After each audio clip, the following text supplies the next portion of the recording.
Thank you mga kaibon, maraming salamat po. Welcome back sa YouTube channel natin. Kumusta po kayong lahat mga kaibon? For today's video, sasagutin ko lang po yung katanungan ng mga kaibon natin. Meron kasi tayong mga kaibon ang mga nagtatanong patungkol po dito sa pagpapares.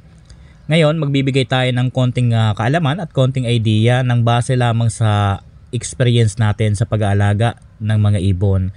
Yung iba kasi nating kaibon, nagpapares daw sila, kaso minsan kapag hindi nagpares talaga, nadidisgrasya daw yung kak, lalo kung matured yung hen. Ang tanong sa akin mga kaibon, ano daw ba yung magandang paraan ng pagpapares? Dahil yung iba nagsasabi na hindi naman nila mababantayan palagi yung mga ibon na pinagpapares nila dahil yung iba merong trabaho. Minsan wala daw silang mapag-iwanan na magtitingin-tingin doon sa mga pinagpapares nila.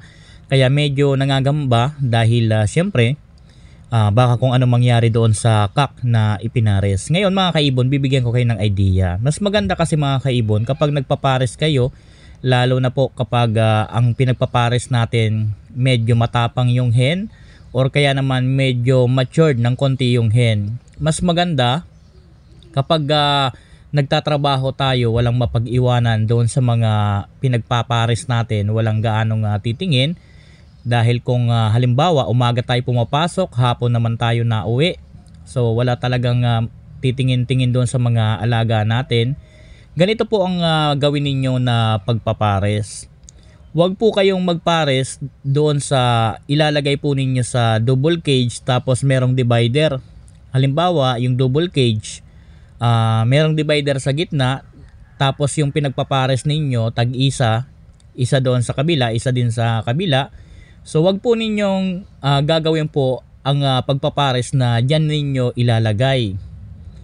Dahil kapag kaganyang kaliit ang space ng pagpaparesan natin, once na hindi magpares yung dalawa, mabilis mahuli or mabilis mahabol ng hen, lalo kung matapang yung hen, dahil yung space medyo merong kaliitan. Kaya masasuggest ko mga kaibon, mas maganda kung halimbawa magpapares kayo tapos walang gaanong titingin, mas maganda isang buong double cage yung pagparesan po ninyo. Dahil kung habulin man yan ng hen, malawak po ang pagliliparan or lipad ng medyo malayo-layo yung kak at hindi gaanong mahahabol yan ng hen, or kaya naman minsan base sa karanasan ko, talagang hindi naman pinapakialaman ng hen na kapag ayaw niyang parisan, dahil lalo na po kung tag-isa sila ng perch, halos hindi naman pinapakialaman po ng hen, hindi naman ganong hinahabol dahil kumbaga malaki na rin yung space. Hindi niya na yan hahabol-habulin. Hindi kagaya po ng nasa medyo maliit, talagang kayang-kaya niya po yan habulin. Another tip mga kaibon, kapag po nagpapares kayo, lalo kung ang nauna na nandyan sa inyo yung hen, mas maganda nagbabalak pa lang kayo magpares. Kung meron na yan dyan nest box, mas maganda medyo matagal pa lang na nagbabalak ka ng parisan yan, takpan mo muna yung nest box para po hindi maging territorial yung hen. Dahil kapag merong nest box yan dyan, mas lalong matapang yung hen. Dahil kapag lumapit lang yung kak dyan sa nest box dahil territorial yung mga hen, talagang medyo magagalit yung hen. Kaya mas maganda takpan mo muna yan, huwag mo munang bubuksan. Mga halimbawa, nagbabalak kang parisan yan, yung hen mo, isang linggo na binabalak mo na parisan yung hen mo, takpan muna para masanay na yung hen na walang nest box, na hindi siya nakakapasok doon. Kumbaga, alam niya na hindi pa yung para sa kanya dahil sarado. Pero kung bukas yan tapos nilagyan mo ng kak, minsan talagang magiging agresibo ang hen dahil po territorial ang mga hen. So doon sa mga kaibon natin na nagtatanong patungkol po dito, so yan po ang dapat ninyong gawin kung hindi po ninyo babantayan palagi yung mga pinagpapares ninyo. Once na nagpares po kayo, yan lang po ang ma-advise ko. mas maganda sa buong double cage. Doon po kayo magpares para sakali man na hindi magkasundo yung dalawa, makakailag at makakailag yung cock kapag hinahabol ng hen para hindi madisgrasya. Sa mga double cage kasi, tapos hinati, nilagyan ng divider sa gitna, tapos tag-isang hen, halimbawa, ngayon kapag nilagyan mo yan ng cock, tapos hindi nagkasundo, hahabulin niya ng hen. Pag hinabol yan ng hen, dahil medyo maliit yung space, minsan disgrasya talaga. Kaya mas maganda kung hindi mo titingnan palagi, mas maganda buong double cage. Pero kung palagi ka naman nandyan na nakikita mo na pinagpapares mo sila, palagi mo naman nakikita na nababantayan, pwede na yung kahit medyo maliit, kagaya ng double cage, lagyan ng divider sa gitna, pwede na po yan. Pero kapag naghabulan, mas maganda doon mo na ilagay sa medyo malaki. Dahil kapag naghabulan yan, talagang matitira at matitira ng hen yan. So yan po ang ma-advise ko lang. Ganyan din kasi ang ginagawa ko.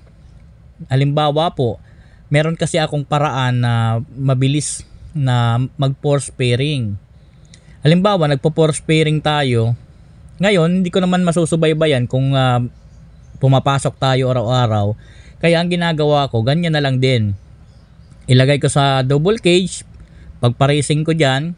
Kung magpares, maganda. Kung hindi, wala tayong magagawa. Dahil mga kaibon, talagang may mga hen na talagang mapili rin ng paparisan.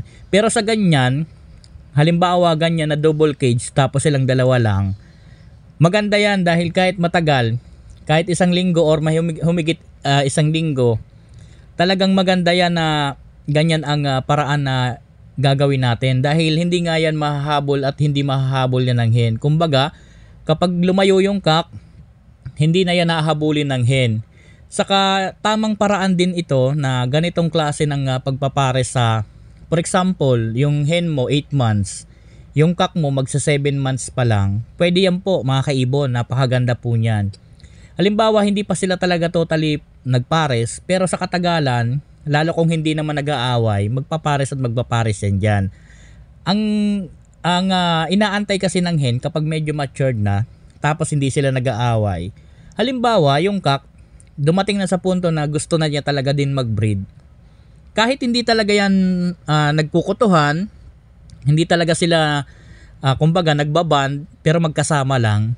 Kapag dumating sa punto na gusto na ng cock na talagang makipag-breed na, kapag ang cock gustong nang sumubo, halimbawa, parang nag-aakma na yan na susubo, kahit hindi yan talaga totally band, lalapit ang hen dyan.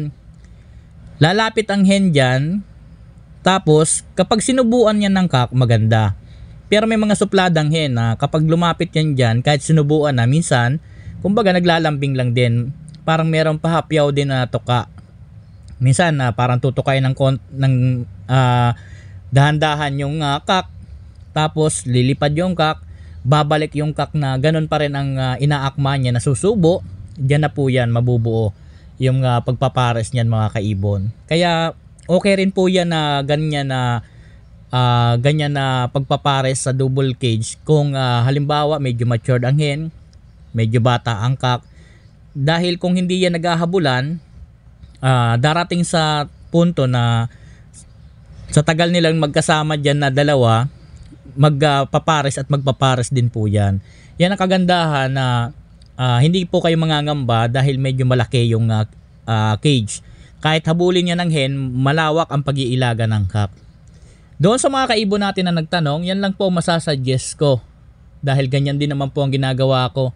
Kapag meron akong pinagpapares, for example ngayon, halimbawa, sa double cage ko yan nilalagay, iwanan ko lang yan, okay lang yan. Kahit na habulin kasi yan ng hen, makakailag at makakailag ang cock dahil malawak yung pagliliparan. Saka pag ganyan kalaki, hindi na naghahabol ang hen. Hindi na talaga yan naghahabol na hindi kagaya sa medyo maliit, talagang yayariin. So, doon sa mga kaibon natin, sana po nagkaroon kayo ng konting kaalaman at idea. Mga kaibon, pasensya na kayo kung ngayon lang tayo nakasagot ng katanungan. Kagagaling ko lang po. mga kaibon. Pasensya na po kayo. Maraming salamat po. Happy birthday sa ating lahat. God bless po sa ating lahat mga kaibon.